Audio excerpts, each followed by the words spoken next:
It's definitely time for the ambassadorial in the checkpoint, since ambassadors partially play the same role on way or the other. Tamta Jijavadze interviewed Ambassador of the Czech Republic to Georgia, Mr. Petr Mikyska, I think I'm right, focusing on the very important and relevant issues like interests of Czech investors in Georgia and recommendations on how to resist COVID-19 more effectively.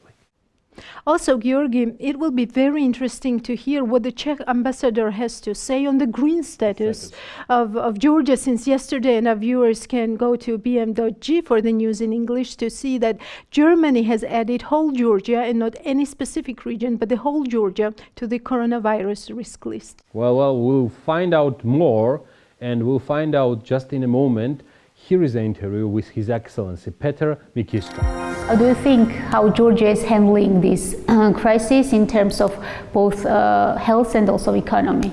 The COVID situation is obviously very difficult, but the way how the government of Georgia and the population of Georgia tackled this pandemic is a reason for admiration of all, both other countries and WHO and all the factors, all the actors. So this is admiration. But everything has two sides. So the restrictive measures effectively worked, effectively tackled the spread of pandemics, but the cost is really high, the economic cost. And the way how the government is handling it so far is mainly relying on external factors, being it grants or loans.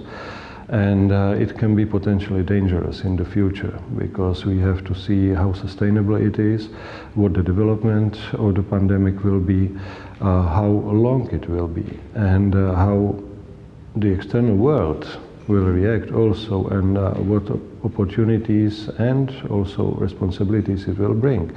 So in this sense, it's possibly dangerous. So of course we have certain recommendations for the government in this sense also.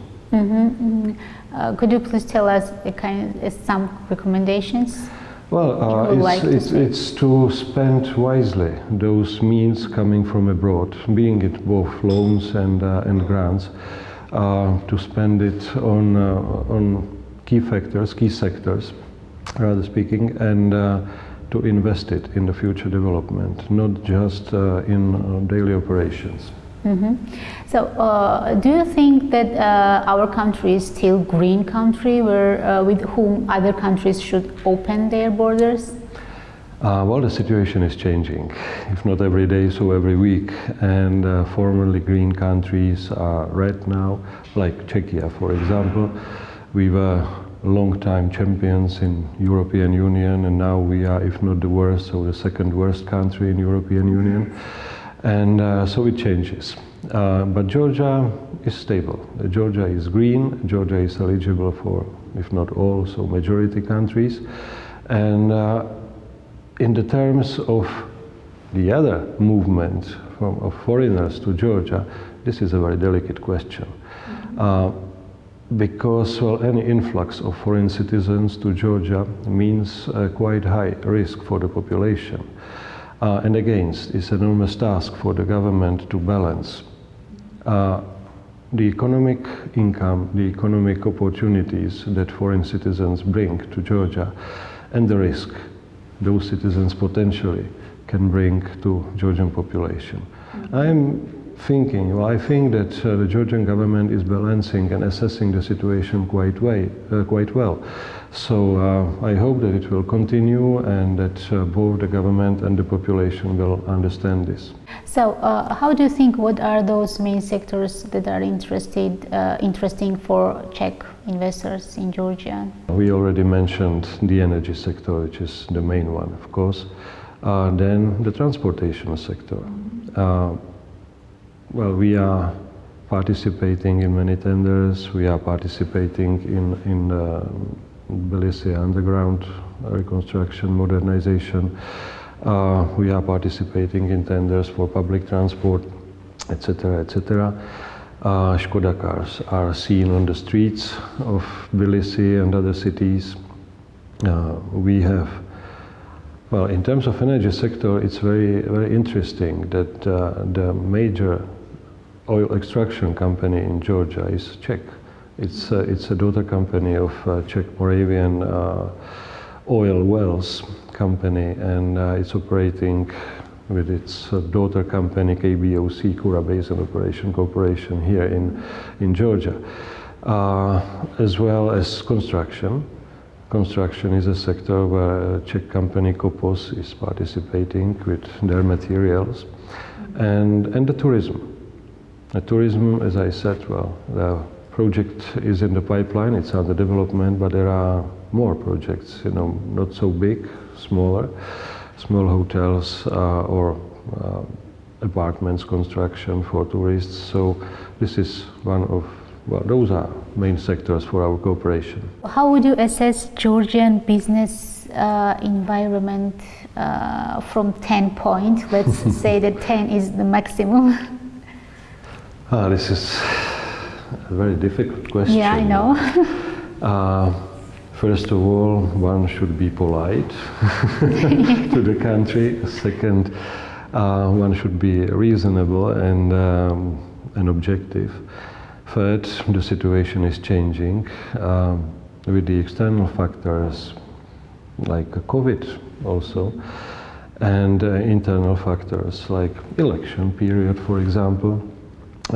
We should take into account the process of setting up the business here, but also the operations here. So without more explanation, you know, 6 out of 10, because there is always a room for improvement, but at the same time it's, I think, quite a good note, 6, because maybe it's reflecting also the easiness of setting up the business here, but also sometimes hard days of operation. So 6. So what experiences Georgia can take from Czech Republic? We don't have automotive industry like developed, but what can we develop? How do you think? We have a whole program of support of transformation. We call it transformation transition program, which is a support to transformation, because we have this experience and we have the experience of support of developed democracies, developed economies. And well, this is the field where we would like to support Georgia also, to provide Georgian government and Georgian population with our experience, which can be both positive and negative. So we are openly saying, okay, with certain sectors of our economy, we failed. So don't go this way, don't repeat the same mistake, the same failure. But we have other sectors where we were successful, and we can transfer this experience. And we can also transfer our experience with accessing European Union, because part of our current success, economic success, and our democratic development, political development, is also due to our accession and membership in the European Union. Because, well, with this accession and this membership, we received many responsibilities and many opportunities. We received the open market. Nowadays, 80% of Czech exports go to the European Union markets. And we received some obligations, some responsibilities.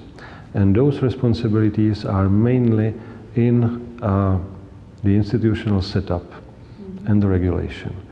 New norms, new standards, which are aimed at something, and the history proved that this goal is successful. This is very advantageous, so let's go this way.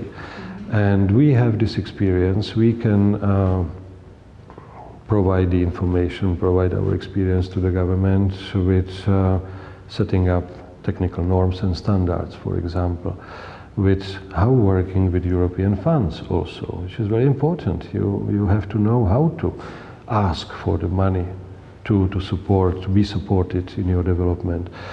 And Well, we would like to support the development of the institutions, because institutions are everything in democratic country.